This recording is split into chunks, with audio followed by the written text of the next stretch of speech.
પોડકાસ્ટમાં આપનું સ્વાગત છે। આજે હું તમારા માટે લઈને આવી છું 29 જુલાઈ 2026ના મહત્વના કરંટ અફેર્સ, જે તમારી આવનારી કોઈ પણ પરીક્ષા હશે તમને ખૂબ ઉપયોગી થશે અને ચોક્કસથી તમને એક માર્ક અપાવશે। પરંતુ એ પહેલા વિડીયોને શરૂઆતથી લઈને અંત સુધી જોવાનું ભૂલતા નહીં, વિડીયોની લિંક મિત્રો સાથે શેર કરવાનું ભૂલતા નહીં અને હા, વિડીયોને લાઈક કરવાનું ભૂલતા નહીં। અને એક રિક્વેસ્ટ કે વિડીયોની શરૂઆતથી લઈને અંત સુધી જરૂરથી જોજો, તો જ તમને કન્ટેન્ટ અંગે માહિતી મળશે અને તમને ખરેખર ઘણી બધી માહિતી એક સાથે અહીંયા મળશે। હું બીજાની જેમ પેન પછાડીને નહીં કહું કે કરંટ અફેર વિથ જીકે, જ્યાં પણ જરૂર હશે ત્યાં હું આપી જ દઈશ, રાઈટ? ચાલો, તાજેતરમાં અમૂલ બંગાળ ડેરી પ્રોજેક્ટ હેઠળ વિશ્વના સૌથી મોટા દહીં ઉત્પાદન પ્લાન્ટનું ભૂમિપૂજન ક્યાં કરવામાં આવ્યું છે? बताओ। चलो, option A Calcutta, option B Gandhinagar, option C Banaskantha, option D Sabarkantha. बताओ। तो यहाँ पर जवाब આવશે ऑप्शन ए कलकत्ता। કેન્દ્રીય ગૃહમંત્રી અને સહકારિતા મંત્રી અમિત શાહ દ્વારા પશ્ચિમ બંગાળના કલકત્તામાં અમૂલ બંગાળ ડેરી પ્રોજેક્ટ હેઠળ સૌથી મોટા દહીં ઉત્પાદન પ્લાન્ટનું ભૂમિપૂજન કરવામાં આવ્યું છે। લગભગ 700 કરોડ રોકાણ કરવામાં આવ્યું છે। કેમ ઇમ્પોર્ટન્ટ છે? સૌથી મોટું છે વિશ્વનું એટલા માટે। દૈનિક 10 લાખ કિલોગ્રામ દહીં અને કલ્ચર ડેરી ઉત્પાદનો બનાવવાની ક્ષમતા ધરાવે છે આ પ્લાન્ટ। સંપૂર્ણ કાર્યરત થશે પછી 30 લાખ થશે। અત્યારે હાલ 10 લાખ કિલોગ્રામ છે, પછી 30 લાખ લીટર દૂધની પ્રક્રિયા કરશે। હું તમારા માટે જાગીને પણ વિડીયો બનાવી દઉં છું અને તમને લોકોને કદર નથી। તમને ફક્ત મોટા ક્લાસવાળા, સારા ક્લાસવાળા દેખાય છે કે હા, એ લોકો ખૂબ મહેનત કરે છે। તમને અમારા જેવા જે તમને કોઈ જાતના હ્યુમિલેટેડ કર્યા વગર આપે છે એવા લોકો નથી ગમતા। પ્રથમ તબક્કામાં 10 લાખ લીટર દૂધની પ્રક્રિયા કરવામાં આવશે અને સંપૂર્ણ તૈયાર થયા બાદ 1.20 લાખ નાના દૂધ ઉત્પાદકોને એ લાભ આપશે। આ તમારું પ્રૂફ। અને આ 7 સ્ટાર લગાવજો। વિશ્વનું પ્રથમ કહેવાય એટલે હંમેશા એ આઈએમપી બની જાય છે, બરાબર? હવે આપણે અમૂલ દૂધની વિશે જોઈએ તો આપણે અમૂલ વિશે જોઈશું। તો Amul milk union limited 14 December 1946માં સ્થાપના। સ્થાપક ત્રિભુવનદાસ કિશોરભાઈ પટેલ। સ્થળ આણંદ, ગુજરાત। કિશોરભાઈ, હા, યાદ રાખજો। પછી Amul Gujarat cooperative milk marketing federation હેઠળ કાર્ય કરે છે, એટલે કે GCMMF દ્વારા। GCMMFની સ્થાપના 74માં થઈ હતી। હાલ એમડી કોણ છે? જયન મહેતા અને વાઇસ ચેરમેન શામળભાઈ બી પટેલ। પછી આપણે એને જ જોઈશું તો ઓપરેશન ફ્લડ દૂધને લગતી માહિતી છે, તો આપણે એને લગતું બધું બેકગ્રાઉન્ડ જોઈ રહ્યા છે, રાઈટ? કરંટ અફેર તો આપણું પતી ગયું। વિશ્વનું પ્રથમ કર્ડ માટેનું ઉત્પાદનનું મોટું પ્લાન્ટ ક્યાં ખુલ્યું? પરંતુ આપણે શું જોઈ રહ્યા છે? જીકે। ઓપરેશન ફ્લડ 1970માં શરૂ થયું હતું। એનડીડીબી દ્વારા અમલ કરવામાં આવ્યો હતો, એટલે કે નેશનલ ડેરી ડેવલપમેન્ટ બોર્ડ। હેતુ દૂધના ઉત્પાદનમાં વધારો કરવો, ખેડૂતની આવક વધારવી વગેરે। એનડીડીબી એની સ્થાપના ક્યારે થઈ? 1965માં। નેશનલ ડેરી ડેવલપમેન્ટ બોર્ડ પૂરું નામ છે। વર્ગીસ કુરિયન દ્વારા સ્થાપના, બરાબર? આટલું તમારું બેકગ્રાઉન્ડ કેટલું મસ્ત તૈયાર થઈ ગયું। બધું જ બેઝિક તમને જરૂરી છે એ કોઈ જાતના હ્યુમિલેટેશન વગર મળી ગયું છે। પરંતુ વિદ્યાર્થી મિત્રોને હંમેશા જે અપમાનિત કરીને આપતા હોય છે એવા લોકો સર વધારે ગમે છે, મારું સ્પેશિયલ કરીને। દેશમાં સમર્પિત કેમિકલ પાર્ક્સની સ્થાપના માટે કઈ યોજનાને મંજૂરી આપવામાં આવી છે? ઓપ્શન એ પીએમ રસાયણ યોજના, ઓપ્શન બી રાષ્ટ્રીય chemical mission, option C Bhavya રસાયણ યોજના, ઓપ્શન ડી આત્મનિર્ભર કેમિકલ યોજના। તો અહીં આપણો જવાબ આવશે ઓપ્શન સી ભવ્ય રસાયણ યોજના। તો ભારત ઇન્ડસ્ટ્રીયલ ડેવલપમેન્ટ સ્કીમ રસાયણ, ભવ્યાનું પૂરું નામ યાદ રાખજો, ભવ્યા રસાયણ ભારત ઇન્ડસ્ટ્રીયલ ડેવલપમેન્ટ કેમિકલ્સ, બરાબર છે? બજેટમાં કયું? તો 26 અને 27ના બજેટમાં જાહેરાત કરાઈ હતી। મંજૂરી મળી જુલાઈ 2026। 5 વર્ષનો સમયગાળો રહેશે, એટલે 2031 સુધી। હેતુ તો દેશમાં 3 સમર્પિત કેમિકલ પાર્ક વિકસાવવા, કેમિકલ ઉદ્યોગને વૈશ્વિક સ્તરે સ્પર્ધાત્મક બનાવવો, રોકાણ, ઉત્પાદન અને રોજગારીમાં વધારો કરવો, વિકસિત ભારત @ 2047ના લક્ષ્યને વેગ આપવો। એની પાછળ કુલ ખર્ચ કેટલો છે? 3030 કરોડ। જેમાં 3000 કરોડ કોમન ઇન્ફ્રાસ્ટ્રક્ચર માટે અને 30 કરોડ વહીવટી ખર્ચ માટે. કેન્દ્ર સરકારની સહાય શું રહેશે? દરેક કેમિકલ માટે પાર્ક માટે 1000 કરોડ સુધીની ગ્રાન્ટ આપશે અને રાજ્ય સરકાર ઓછામાં ઓછા 500 કરોડનું યોગદાન આપવું પડશે. આ એની બધું જ યાદ રાખવાનું છે. આ તમારે વિધાન વાક્ય બનાવીને પૂછાઈ શકે છે. લગભગ 3 ડેડિકેટેડ કેમિકલ પાર્ક બનાવવામાં આવશે. એના માટે ઓછામાં ઓછી 8 ચોરસ કિલોમીટરની જમીન ફાળવવામાં આવશે, જેમાં પર્યાવરણ માટે CETP અને TSDF જેવી સુવિધાઓથી પ્રદૂષણ નિયંત્રણ, જોખમી કચરાનું વૈજ્ઞાનિક સંચાલન અને પર્યાવરણને અનુકૂળ ઔદ્યોગિક વિકાસ ઉપર ધ્યાન આપવામાં આવશે. CETP એટલે તો કોમન ઇફ્લુએન્ટ ટ્રીટમેન્ટ પ્લાન્ટ, ગંદા પાણીના સામૂહિક શુદ્ધિકરણની વ્યવસ્થા. આપણા વડોદરામાં પણ યાદ રાખજો, આ પૂછાયેલું છે. TSDF તો treatment storage and disposable facility, બરાબર છે. પ્લગ એન્ડ પ્લે તો ઇન્ડસ્ટ્રીયલ પાર્ક, જ્યાં ઉદ્યોગોની જરૂરી મૂળભૂત સુવિધા પહેલેથી હોય, plug and play industrial park develop કરવા, બરાબર. આ તમારું પ્રૂફ. ભારત ઔદ્યોગિક વિકાસ યોજના રસાયણ સ્કીમ, ભવ્ય રસાયણ, બરાબર, યાદ રાખજો.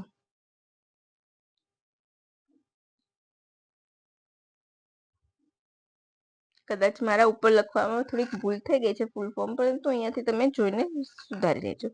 ત્રીજો પ્રશ્ન છે. શું છે ત્રીજો પ્રશ્ન? તો 2026 ગ્લાસગો કોમનવેલ્થ ગેમ્સમાં ભારત માટે પ્રથમ મેડલ કોના દ્વારા જીતવામાં આવ્યો છે? Option A Mirabai Chanu, option B Raja Muthupandi, option C Anahat Singh, option D Rishikant Singh Chanambam. યાદ રાખજો, પ્રથમ મેડલ કયો છે? મેં પ્રથમ, એ ગમે તે હોઈ શકે છે, બ્રોન્ઝ હોઈ શકે છે, એ સિલ્વર હોઈ શકે છે, એ ગોલ્ડ હોઈ શકે છે. મેં અહીંયા ઇન્ડિકેટ નથી કર્યું કે પ્રથમ ગોલ્ડ કે પ્રથમ સિલ્વર, પ્રથમ મેડલ. તો અહીં આપણો જવાબ આવશે પ્રથમ મેડલમાં ઋષિકાંત ચેનબમ. ડન. વેઇટ લિફ્ટિંગમાં ઋષિકાંત ચેનબમ દ્વારા પુરુષોની 60 કિલોગ્રામ તલન વેઇટ લિફ્ટિંગમાં સિલ્વર મેડલ જીત્યો છે અને ભારતને પ્રથમ મેડલ અપાવ્યો. રાજા મુથુપાડી કોમનવેલ્થમાં 65 કિલોગ્રામ વેઇટ લિફ્ટિંગમાં પછી બધાના છે, બરાબર. મુથુપાડી પણ જીત્યા છે વેઇટ લિફ્ટિંગમાં સિલ્વર. મીરાબાઈ ચાનુ 48 કિલોગ્રામમાં ભારતને પ્રથમ ગોલ્ડ અપાવ્યો છે. યાદ રાખજો, મીરાબાઈ ચાનુ. કેમ? તે એમનો સતત ચોથી વખતનો ગોલ્ડ છે. 3 વખત કોમનવેલ્થમાં, 18માં, 2022માં ને 2026માં એમ જીતતા આવ્યા છે. આ એમનો ચોથો ગોલ્ડ છે, યાદ રાખજો. મેડલ જીતવાનો ઇતિહાસ રચ્યો છે તેમણે, સતત ચોથો મેડલ છે, બરાબર. અને 2024માં તેમણે સિલ્વર જીત્યું હતું. તો આમાં ભૂલ ના કરતા, સતત ત્રીજો ગોલ્ડ છે અને સતત ચોથો મેડલ છે, બરાબર છે. પછી અનાહત સિંહ, તો એમણે વિશ્વ સ્કોશ ચેમ્પિયનશિપમાં જીતનાર પ્રથમ ખેલાડી બન્યા છે, યાદ રાખજો. અને જુનિયરમાં, બરાબર, યાદ રાખજો. આ તમારું અનાહત સિંહ વિશે. ઓકે. હવે કોમનવેલ્થ, તો આપણે કોમનવેલ્થ વિશે જાણીશું. હમણાં પેરા બી ત્યાં જ ચાલે છે ત્યાં, બરાબર, ગ્લાસગો સ્કોટલેન્ડમાં. યાદ રાખજો, 2026 કોમનવેલ્થ ગેમ્સમાં ભારતનું પ્રથમ પેરા સ્પર્ધાનું પદક બિહારના ઝંડુ કુમારે જીત્યું છે. 72 કિલોગ્રામ પેરા પાવર લિફ્ટિંગમાં એમણે કાંસ્ય પદક જીત્યા છે, યાદ રાખજો, બિલકુલ પણ ભૂલ્યા વગર. પછી અહીંયા એની માહિતી ચાલતી હોય તો આપણે સાથે સાથે શું યાદ રાખવાનું છે? તો હા, તમે યાદ રાખજો કે મીરાબાઈ ચાનુ શું હતા? તો અત્યારે કોમનવેલ્થમાં ધ્વજવાહક પણ હતા, બરાબર છે. મેં તમને કરાયેલું છે. ને સેરેમની ફ્લેગ લઈને હોય તો કોણ હતું? તો લવલીના બોરગોહેન. ડન. આ બંને વસ્તુ યાદ રાખવાની છે તમારે. મેં તને પ્રીવિયસમાં જે કોમનવેલ્થનું કરાવ્યું છે, ક્યાંય શરૂ થઈ છે, એનો ઇતિહાસ 4 વર્ષે યોજાય છે. ભારતમાં 2010માં યોજાઈ હતી એક વખત, બરાબર છે. એ બધું જ મેં તમને કરાવેલું છે. અહીંયા આપણે વાત નીકળી છે તો આપણે ફિડે વિશે પણ વાત કરીશું. ફિડે એટલે તમને સૌને ખ્યાલ જ હશે, આંતરરાષ્ટ્રીય શતરંજ મહાસંઘ. એમાં કાર્યકારી અધ્યક્ષ તરીકે કોની નિમણૂક કરવામાં આવી છે? તો આપણા ભારતના વીસી એટલે કે વિશ્વનાથ આનંદની, બરાબર છે. 1988માં તેઓ ભારતના પ્રથમ ગ્રાન્ડ માસ્ટર બન્યા હતા. એમણે ડેપ્યુટી પ્રેસિડેન્ટ પણ રહી ચૂક્યા છે. ભારતના ગ્રાન્ડ માસ્ટર કહેવાતા હતા. ટાઈગર ઓફ મદ્રાસ તરીકે જાણીતા છે. તેમને પ્રથમ રાજીવ ગાંધી ખેલ રત્ન. અત્યારે એ એવોર્ડનું નામ બદલાઈ ગયું છે. તમારે મને કહેવાનું છે કે એવોર્ડનું નામ શું છે? આ સિવાય તેમને અર્જુન એવોર્ડ, પદ્મશ્રી એવોર્ડ, રાજીવ ગાંધી પદ્મભૂષણ, વિભૂષણ એ બધા જ સન્માન મેળવી ચૂક્યા છે. ભારતમાંથી વિશ્વ શતરંજ ચેમ્પિયન બનનાર પ્રથમ ખેલાડી હતા. ઝડપી ચાલ રમવા માટે પ્રસિદ્ધ છે. તેમને લાઇટનિંગ કિડ પણ કહેવામાં આવતા. હવે યાદ રાખજો, 2020, 2007, 2008, 2010 ને 2012 એમ વિશ્વ વિજેતા બન્યા હતા. એ સિવાય એમને ચેસ ઓસ્કાર અનેક વખત જીત્યો છે. ફિડે વર્લ્ડ રેપિડ ચેમ્પિયનશિપ તેમજ આંતરરાષ્ટ્રીય સુપર ટુર્નામેન્ટના વિજેતા તરીકે પણ નામ નોંધાયું છે. તેમનું પુસ્તક mind master, winning lessons from a champions life અને ગેમ ચેન્જર તેમના પુસ્તક છે. Lessons from champions of life, right? બહુ અગત્યનો પ્રશ્ન, 5 સ્ટાર લગાવી લેજો. અહીંયા તમને એટલી બધી માહિતી મળશે ને ઢગલો કે તમને વિશ્વાસ નહીં આવે કે આટલું મસ્ત મેં કરાવ્યું છે. અને તમે ખરેખર આ વિડીયો શેર કરજો. ચાલો, ભારતની 45મી હેરિટેજ સાઇટ તરીકે કોને સ્થાન મળ્યું છે? આને 7 સ્ટાર લગાવો, જેટલા સ્ટાર લગાવો હોય એટલા લગાવી શકો છો. સારનાથનો સ્તૂપ, મરાઠા લેન્ડસ્કેપ, હોયસલ મંદિર સમૂહ કે એક પણ નહીં? કારણ કે જીપીએસસી નો આ હોટ ફેવરેટ ક્વેશ્ચન છે. આ પ્રશ્ન હંમેશા જીપીએસસીમાં કોઈ પણ નવી હેરિટેજ સાઇટ ઉમેરી હોય તો જૂના અને નવાને ભેગો કરીને હંમેશા પૂછે છે. તો તમારે આ 5 સ્ટાર 7 સ્ટાર લગાવી લેજો અને મિત્રો સાથે આ પ્રશ્નની લિંક શેર કરી દેજો. ચાલો, તો અહીં આપણો જવાબ આવશે ઓપ્શન એ, સારનાથનો સ્તૂપ. 25 જુલાઈ 2026 ના રોજ દક્ષિણ કોરિયાના બુસાનમાં યોજાયેલા યુનેસ્કો વર્લ્ડ હેરિટેજ કમિટીના 48મા સત્રમાં બુદ્ધના ઐતિહાસિક સ્તૂપને વિશ્વ હેરિટેજ સાઇટમાં સ્થાન મળ્યું છે. તો સત્ર ક્યાં મળ્યું હતું? તો દક્ષિણ કોરિયામાં. ક્યાં? તો બુસાન ખાતે. કયા નંબરનું હતું? 48મું. ભારતની કઈ સાઇટ છે? 45મી. કયા નંબરની સાઇટ છે? 45મી. અને કઈ છે? તો સારનાથનો સ્તૂપ. બરાબર. ઉત્તર પ્રદેશના વારાણસીમાં છે. ભગવાન બુદ્ધને ક્યાં થયું હતું? અહીંયા જ્ઞાન પ્રાપ્ત થયું હતું. બરાબર. અને ઉપદેશ સારનાથમાં આપ્યો હતો. અને એને શું કહેવાય છે? ધર્મ ચક્ર પરિવર્તન, turning of the wheel of ધર્મ પણ કહેવામાં આવે છે. બરાબર છે. સારનાથનું પ્રાચીન નામ આપણે ઋષિપતન યાદ રાખવાનું છે. વિશ્વ ધરોહરમાં સામેલ સારનાથમાં 4 ભાગ કહે છે. ચોખંડી સ્તૂપ, સારનાથ પુરાતત્વીય સમૂહ, ધમેખનો સ્તૂપ, ધર્મરાજિકા સ્તૂપ, મુલગંધ કુટી વિહારના અવશેષ, અશોક સ્તંભ અને પ્રાચીન મઠ અને મંદિરના અવશેષ. આ બધા ભાગને હેરિટેજમાં સ્થાન મળ્યું છે. ધમેખનો સ્તૂપ, તો અહીં ભગવાન બુદ્ધે પ્રથમ ઉપદેશ આપ્યો હતો. અને અત્યારે હાલ જે સ્તૂપ છે ગુપ્તકાળમાં નિર્માણ પામ્યો હતો. અશોક સ્તંભ, તો સમ્રાટ અશોકે 3જી સદીમાં અહીં સ્તંભ સ્થાપ્યો હતો. આ સ્તંભનું સિંહમુખ ભારતનું નેશનલ એમ્બ્લેમ છે, યાદ રાખજો. બરાબર. બુદ્ધના 4 સ્થળ યાદ રાખવાના છે જન્મથી લઈને મૃત્યુ સુધીના. જન્મસ્થળ નેપાળ લુંબની, બોધગયા જ્ઞાન પ્રાપ્તિ થઈ હતી બિહાર, સારનાથ ઉત્તર પ્રદેશ પ્રથમ ઉપદેશ આપ્યો હતો, કુશિનગરા તો બૌદ્ધનું નિર્માણ થયું હતું, મૃત્યુ થયું હતું, મહાપરિનિર્વાણ ભૂમિ કહેવાય છે. અને આ 4 તમને ક્રમમાં પૂછી લે કે બુદ્ધના જન્મ સાથે જોડાયેલા નીચે આપેલા સ્થળોને તેના જન્મથી લઈને મૃત્યુ સુધીના ક્રમમાં ગોઠવો. અને તમને આ દાખલા આપ્યા હશે ને તમારે ગોઠવવાના રહેશે. તો કેવી મજા આવશે? આવશે ને મજા? હવે ભારત વિશ્વમાં 6થા ક્રમે છે સૌથી વધારે હેરિટેજ સાઇટ્સ ધરાવવામાં, અને એશિયા પ્રશાંત ક્ષેત્રમાં બીજા સ્થાને છે. હવે આપણે યાદ રાખવાનું છે શું? તો આવી શું વર્લ્ડ હેરિટેજ સાઇટની સમિટ અહીંયા યોજાય છે ભારતમાં? યસ, 2024માં ભારતની યોજાઈ હતી દિલ્હીમાં. અને ત્યારે 43મી હેરિટેજ સાઇટ મળી હતી, જેની સાથે ભારતને સૌથી વધુ વર્લ્ડ હેરિટેજ સાઇટ માટે વૈશ્વિક સ્તરે 6થું સ્થાન અપાવ્યું હતું. હવે વર્લ્ડ હેરિટેજ સાઇટમાં સૌપ્રથમ કોને સ્થાન મળ્યું હતું? તો 1983માં અજંતા ઇલોરાની ગુફા અને તાજમહેલને અને આગ્રાના કિલ્લાને. 2025માં મહારાષ્ટ્ર અને તમિલનાડુમાં આવેલા મરાઠા લેન્ડસ્કેપ 44મી હેરિટેજ સાઇટ્સ તરીકે સ્થાન મળ્યું હતું. 12 કિલ્લાનો સમૂહ છે, રાઈટ. ગુજરાતની હવે એની વાત નીકળે છે તો આપણે ગુજરાતની પણ વાત કરીએ કે ગુજરાતની કેટલી સાઇટ આમાં સ્થાન ધરાવે છે? તો 4 સાઇટ છે. બરાબર છે. કઈ કઈ? તો ચાંપાનેરનો કિલ્લો પંચમહાલમાં છે, 2004માં વર્લ્ડ હેરિટેજમાં મળ્યું હતું સ્થાન. ગુજરાતના સુલતાન મોહમ્મદ બેગડાની રાજધાની હતી. હિન્દુ ઇસ્લામિક સ્થાપત્યનું સમન્વય, જામી મસ્જિદ, કાલિકા માતા, કિલ્લા મહેલો વગેરે જોવાલાયક છે. રાણકી વાવ પાટણ રાણી ઉદયમતી દ્વારા ભીમદેવની પ્રથમ પત્ની દ્વારા બનાવવામાં આવ્યા હતા. 1063માં.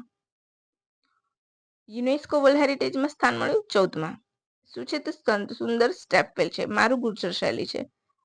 સોની નોટમાં રાણકી વાવનું ચિત્ર છે. બેઝિક ઇન્ફોર્મેશન જે જરૂરી હોય છે બધી જ હું તમને આપું છું. અમદાવાદ તો 1411માં બન્યું, 2017માં હેરિટેજ સાઇટ બની. પોલ સંસ્કૃતિ, ભદ્ર કિલ્લો, જામી મસ્જિદ, હિન્દુ, જૈન અને ઇસ્લામિક સમન્વય.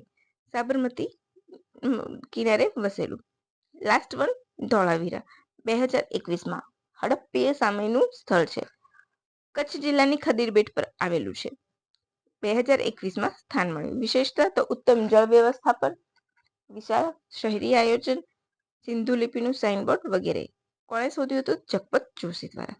હવે આપણે યુનેસ્કો વર્લ્ડ હેરિટેજ સાઇટ વિશે જોઈ લીધું. તો ઇન્ટેચેબલ એટલે કે તમને ખ્યાલ છે કે અમૂર્ત વારસો. તો ગયા જ વર્ષે ડિસેમ્બર 2025માં એની સમિટ અહીંયા યોજાઈ હતી અને દિવાળીને 16મી સાઇટ તરીકે સ્થાન મળ્યું હતું. હવે મિત્રો ધ્યાનથી સાંભળજો. વર્લ્ડ હેરિટેજ સાઇટ અને ઇન્ટેચેબલ વર્લ્ડ હેરિટેજ સાઇટ યુનેસ્કો દ્વારા બહાર પાડવામાં આવે છે. તો એ બંનેની ડિટેલ્સ મેં મસ્ત મજાનું ડિફરન્ટ વાળું એક ટેબલ બનાવ્યું છે. એ તમે મારા સ્ટેટિક જીકેમાં જઈને જોઈ શકો છો. એમાં તમારે શું કરવાનું રહેશે કે નવી સાઇટ્સ અપડેટ કરવાની રહેશે. ક્લિયર?